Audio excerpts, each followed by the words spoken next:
कल के मैच के बारे में, कल का मैच नहीं हो पाया, लेकिन प्लेइंग 11 बड़ी जेरे बहस है। इमाद नहीं थे कल की प्लेइंग 11 के अंदर। Your take on it.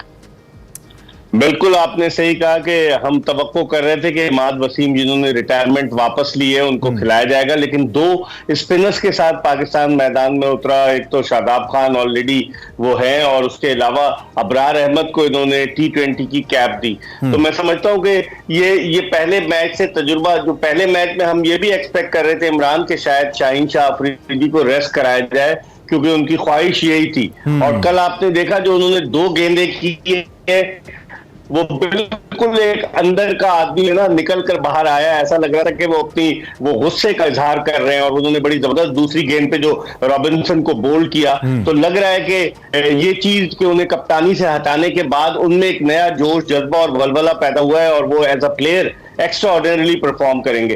और मैं समझता हूँ कॉम्बिनेशन जो इन्होंने बनाया, अब आप देखें मिडिल ऑर्डर में इरफान खान नियाजी को खिलाया, अंडर 19 का प्लेयर है, लेकिन मेरी जाती राय में मिडिल ऑर्डर में सलमान अली आगा से ज्यादा बेहतर कोई नहीं हो सकता था। उसे टीम में नहीं सिलेक्ट किया। उसकी PSL में जबरदस्त परफॉर्मेंस रही, वो बैटिंग भी जबरदस्त करता है, फंस के खेलता है और उसके अलावा वो बॉलिंग भी अच्छी कर लेता है और फील्डर भी बड़ा जबरदस्त है। तो बहरहाल अब ये डिसीजन था सिलेक्शन कमेटी का। एक ही आदमी आपको पता है क्रिकेट बोर्ड चला रहे हैं, वहाब रियाज साहब, वो सीनियर टीम मैनेजर भी हैं। आपने क्लैरिफाई कर दिया। मैंने कहा नहीं तो नकवी तो न्याजी को सिलेक्ट नहीं करेंगे।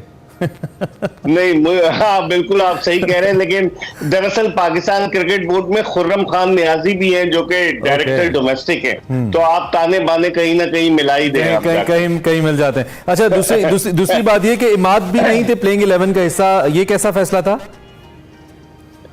समझ में नहीं आ रहा कि इमाद वसीम जो इतनी जबरदस्त फॉर्म में थे PSL में, उनको क्यों नहीं रखा गया। पहले मैच में तो कम से कम रखना चाहिए था। मेरे ख्याल में आइंदा आने वाले मैचेस में, अब दूसरे मैच में ये तो नहीं कि बगैर खेले अबरार को बाहर कर देंगे, मेरे ख्याल में खिलाएंगे। तो अब देखते हैं इमाद की कब बारी आती है, क्योंकि जो पिचेस हैं रावलपिंडी, एक तो स्केड्यूल इस तरह से बनाया गया, देखा नहीं था कि बारिश का मौसम होगा। कि रावलपिंडी में अमूमन जब भी हम भी गैर मुल्की टीमें आती कुछ ना कुछ बारिश का मसला होता है। तो पाकिस्तान क्रिकेट बोर्ड का जो इंटरनेशनल डिपार्टमेंट है उसको ये तमाम चीजें मद्देनजर रखनी चाहिए थी। लेकिन बहरहाल अब जो भी किया पाकिस्तान क्रिकेट बोर्ड ने, मैं समझता हूं कि अब जो हो गया सो हो गया, लेकिन अब हमें बकिया मैचेस पर नजर डालनी चाहिए। अच्छा, वैसे I never like to talk about controversies. I am not one of those journalist जो कि बड़ा मजा लेते हैं कंट्रोवर्सीज पे बात करके, लेकिन मुझे खदशा है और वो खदशा मैं आपके सामने रखना चाहता हूं क्योंकि आप क्रिकेट के मामलात को ज्यादा क्लोजली ऑब्जर्व करते हैं। हमारी cricket starting with 80s 90s जब से हम देख रहे हैं और फिर उससे पहले जब से क्रिकेट हो रही है, ये ग्रुपिंग वाले मसाइल रहते हैं, खासतौर पर 2 कप्तानों के बीच दो धड़े हो जाते हैं। ये इमरान जावेद टाइम पे भी रहा, फिर उसके बाद भी ये चलता रहा। You know better than me. इस वक्त हमें 3 ऐसी बड़ी फोर्सेस नजर आती हैं, 2 ऐसे प्लेयर्स जो कि मुसलसल मौजूदा कप्तान की तनकीद करते रहे, अब वो टीम का हिस्सा है और उनको लाया गया है। मैं आमिर और इमाद की बात कर रहा हूं। फिर उसके बाद शाहीन शाह अफरीदी जो कि 2 महीने के लिए कप्तान रहे और उन्होंने फिर पूछा मुझे क्यों निकाला, लेकिन उनको हटा दिया गया। और बाबर जो कि इटसेल्फ नंबर 1 भी हैं और कप्तानी के लिए सबसे मौजूद लगते भी हैं टीम को देखते हुए। तो कहीं ना कहीं खुदा ना खास्ता ये ग्रुपिंग का दोबारा शिकार तो नहीं हो सकते हम? क्या एनालिसिस आपका? देखिए इमरान, इसमें पाकिस्तान क्रिकेट बोर्ड जिम्मेदार है। माजी में भी आप वसीम और वकार के तनाजे को भी भूल गए जब कप्तानी के दोनों के दरमियान बड़ी सर्द जंग शुरू हुई थी। जावेद मियांदाद और इमरान खान थे। फिर उसके बाद पाकिस्तान क्रिकेट में इस तरह की चीजें होती रही है। एक वक्त था कि कई कप्तान पाकिस्तानी क्रिकेट टीम में खेल रहे थे जिससे टीम स्पिरिट मुतासिर होती थी, टीम यूनिटी मुतासिर होती थी। और अब वही सूरत हाल दोबारा दोहराई गई है। मैं पहले भी आपके प्रोग्राम में कह चुका हूं, 2003 के वर्ल्ड कप से पहले वसीम अकरम को कप्तान बनाया जा रहा था, लेकिन फिर उसके बाद वकार यूनुस को आखिरी लम्हे पर कप्तान बनाकर भेजा गया और टीम की परफॉर्मेंस बड़ी मायूस कुन रही। और उस दौरे में सरफराज नवाज ने यह दावा किया था कि इंजमाम उल हक 19 रन से ज्यादा नहीं बना सके और वही हुआ, इंजमाम में अताब रहे। तो अब फिर ये मामला जो है शुरू कर दिया गया। या तो आपने बाबर आजम को हटाया गलत था, क्योंकि 2019 के वर्ल्ड कप के बाद से बाबर आजम कप्तान था।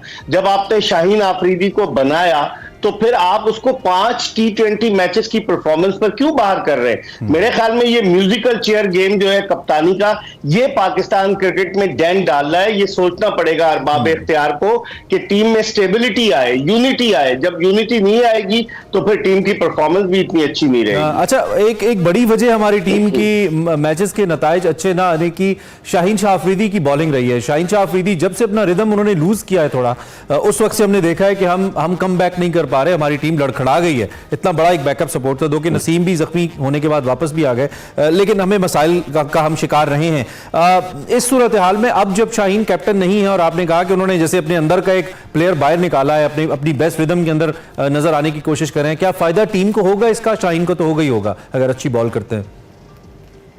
बिल्कुल, शाहीन लोगों को ये बताना चाहते हैं उन लोगों को कि जिन्होंने इनको कप्तानी से हटाया, गलत हटाया। अब आमिर वापस आया अगस्त 2020 के बाद से, तकरीबन 4 साल का अरसा हो जाएगा। आमिर इंटरनेशनल क्रिकेट में किस तरह से परफॉर्म करते हैं, there is a huge difference between international cricket and league cricket. तो लीग क्रिकेट अपनी जगह पर, जब आप पाकिस्तान की कैप पहनकर पाकिस्तान के लिए खेलते हैं, एक प्रेशर भी होगा। तो आमिर का तो कल ओवर नहीं आया, लेकिन आइंदा आने वाले मैचेस में देखना पड़ेगा। और ये वही आमिर है जो बाबर आजम को तनकीद का हदफ बनाते रहे। और दिलचस्प बात यह है कि उसी चैनल पर बैठकर बनाते रहे जिसके सरबराह जो है वो पाकिस्तान क्रिकेट बोर्ड के चेयरमैन है। तो अब देखते हैं कि सूरत हाल क्या बनती है। एक बड़ी दिलचस्प सूरत हाल होगी जब आमिर अंडर बाबर खेल रहे होंगे और बाबर क्या उनको बैकअप करते हैं और इमाद जब टीम में आते हैं क्या होता है। इन दोनों को गारंटी तो दी गई है कि वर्ल्ड कप के लिए स्क्वाड में शामिल होंगे। अब देखें क्या होता है। चले, बेस्ट पार्ट इसके उस चैनल का कोई स्पोर्ट्स चैनल नहीं है जिसके ऊपर हम फिर मुझे और आपको बात करने का मौका मिले। आने वाले वक्त में आ ना जाए कोई, मैं ये नहीं कहता।